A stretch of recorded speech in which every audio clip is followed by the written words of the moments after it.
It's Friday, February 13, 2026. For the first time in 2 decades, the political map of Bangladesh has been fundamentally redrawn. Today, the Election Commission confirmed what many saw coming. The Bangladesh Nationalist Party, or the BNP, has secured a sweeping two-thirds majority. But as the celebrations erupt in Dhaka, the air in New Delhi is thick with calculation. The Hasina era, characterized by a golden chapter of Indo-Bangla ties, is over. In its place stands a resurgent BNP led from afar by Tarique Rahman. Today, we dive deep into the numbers, the dark history of the Hawa Bhavan, and the high-stakes geopolitical poker game involving China, Pakistan, and Turkey. This is the Eastern Reset. I'll request you to subscribe to our channel and hit the like button to get geopolitical and defense insights from highly secret intel source, as Doctrines is India's first OSINT-based think tank. In this episode, we will examine the latest election results and political alignments, what a BNP government means for India, whether ISI's inflated intelligence trapped CIA on Jamat, what went wrong for Jamat, the controversial past record of BNP during 2001 to 2006, how BNP has softened its India stance today, India's recalibrated diplomatic posture, the role of Jamaat-e-Islami, and a deep strategic analysis of how India may engage Bangladesh going forward. Let's begin. Let's look at the election results. This wasn't just a win, it was a landslide. The BNP-led alliance has captured 212 out of 299 seats. On its own, the BNP has secured over 201 seats, giving it the magic number to govern without being tethered to any junior partner. Jamaat-e-Islami, their erstwhile ally Jamat, ran a separate but parallel campaign. They've emerged as a formidable force with 72 to 77 seats, with Jamaat alone is 64 seats. Vote share. Early data suggests a massive turnout of nearly 60%. The BNP's message of restoring democracy resonated with a Gen Z electorate that never knew a world without Sheikh Hasina. BNP's vote share is around 45%, Jamaat is around 26%, and independent others are at 29%. But here is the catch. While BNP has the mandate to rule alone, the ghost of their coalition with Jamaat still looms large over the border. However, given their landslide victory of more than two-thirds majority, governance and policy will be controlled by BNP, and Jamaat will not have any influence on those except some social regional issues. Bangladesh is not just a neighbor, it is a critical strategic buffer state. Key Indian interests include border security, counter-terrorism cooperation, northeast insurgency containment, connectivity corridors, trade routes to Southeast Asia. Under Awami League rule, India enjoyed strong security cooperation, crackdown on anti-India insurgents, intelligence sharing, stable diplomatic relations. But BNP's return raises uncertainties, not necessarily immediate hostility, but strategic unpredictability. To understand why New Delhi is nervous, we have to look back at 2001 to 2006. This was the last time the BNP held the reins, and for India, it was a security nightmare. During this period, the Hawa Bhavan, the political office of Tarique Rahman, became what diplomats called an ultimate power center. It wasn't just about domestic politics, it was about a systematic anti-India posture. The separatist haven. Intelligence reports from that era allege that the Hawa Bhavan was used to fund and harbor Indian insurgent groups like ULFA, Assam, and NLFT, Tripura. The 10-truck arms haul. In 2004, a massive shipment of weapons intended for Indian rebels was seized in Chittagong.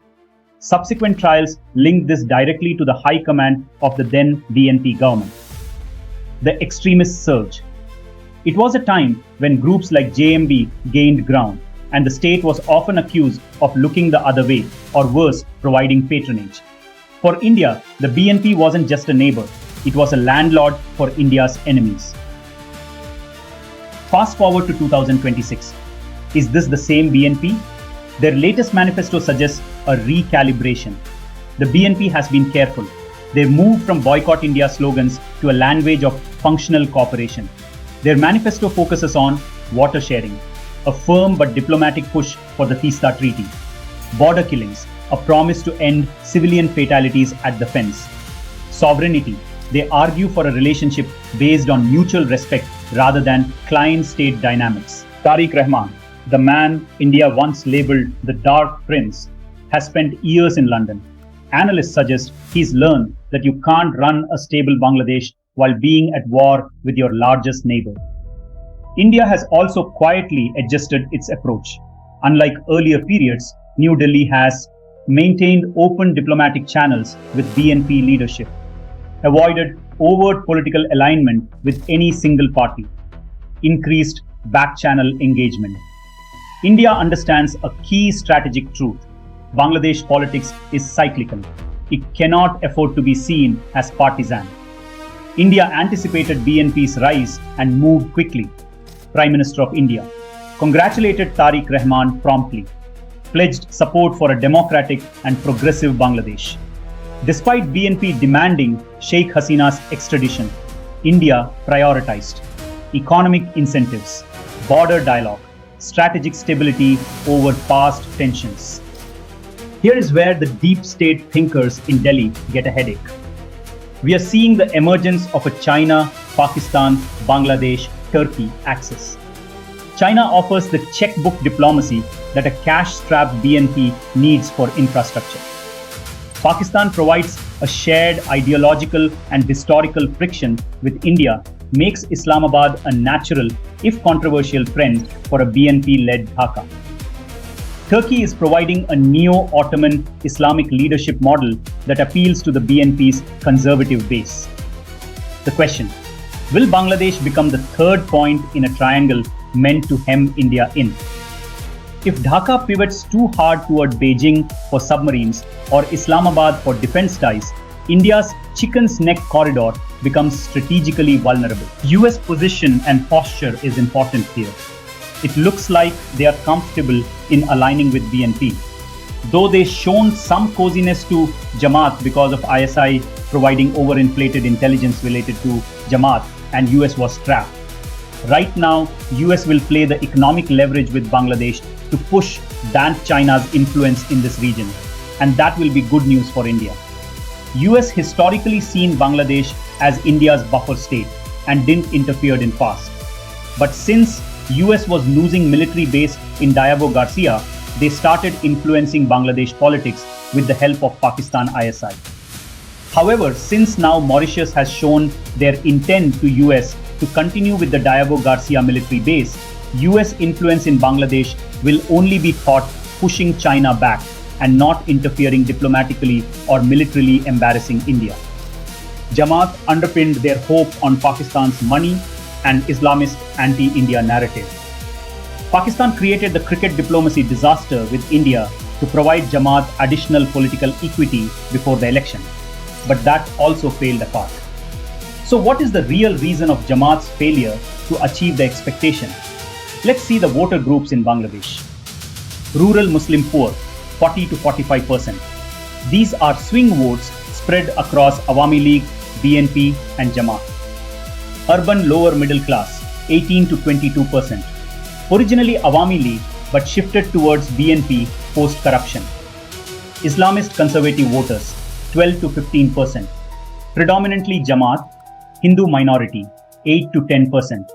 Core vote bank of Awami League. Urban secular elite, 5 to 7%. Core vote bank of Awami League. Ethnic minorities, 1 to 2%.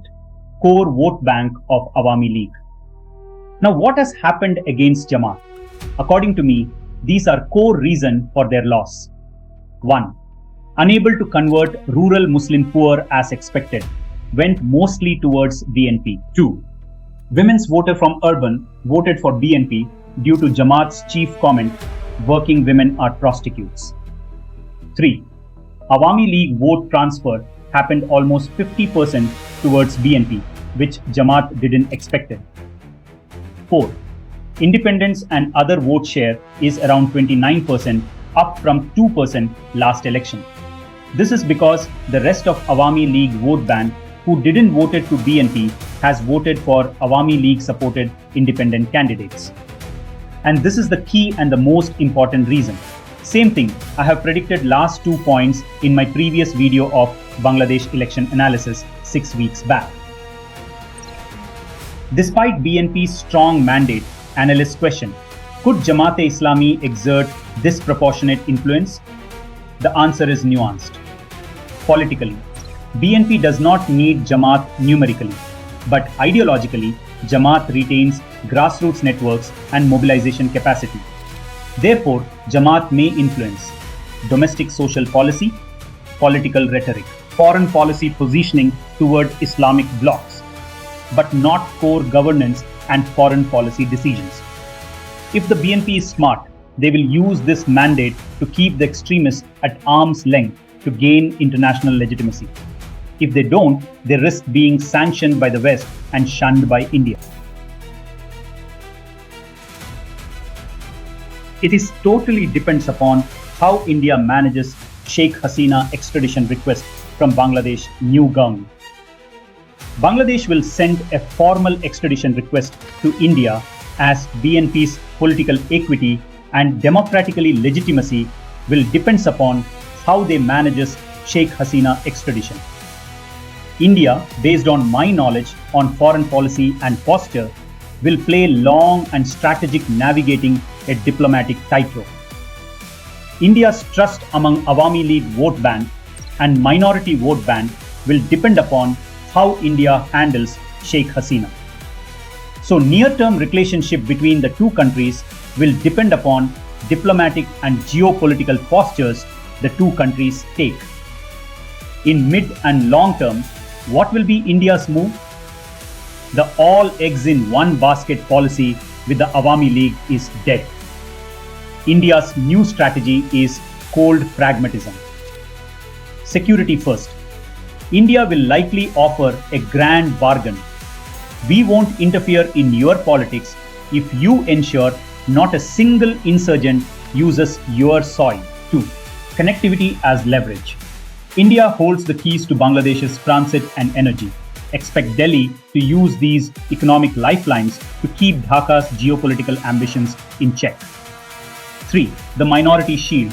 Protecting the 13 million Hindus in Bangladesh will be a non-negotiable red line for India. 4. Navigating Sheikh Hasina's extradition. India will reach a mid-ground through negotiation, providing consular access and diplomatic reach for Sheikh Hasina so that virtual prosecution can take place with Sheikh Hasina's presence. 5. Countering geopolitical risks of China-Pakistan-Turkey axis. India seeks to counter a growing China-Pakistan-Bangladesh-Turkey alignment, resuming economic activities, intelligence sharing, and military diplomacy. My final conclusion. Bangladesh stands at a political crossroads. A BNP victory does not automatically mean a return to the tensions of the early 2000s. The region has changed. Economic interdependence, geopolitical competition, and domestic political realities all push toward pragmatic cooperation. For India, the challenge will be clear. Engage firmly, watch carefully, and balance strategic interests without appearing politically intrusive. Because in South Asia, stability rarely comes from dominance. It comes from calibrated diplomacy. India is not looking for a best friend in Dhaka anymore. It's looking for a predictable neighbor. The honeymoon is over. The era of the transactional relationship has begun. Thank you for listening. If you found this analysis useful, stay tuned for more deep dive geopolitical reporting. Viewers who have not yet subscribed and liked, request you to do so. Until next time, stay informed.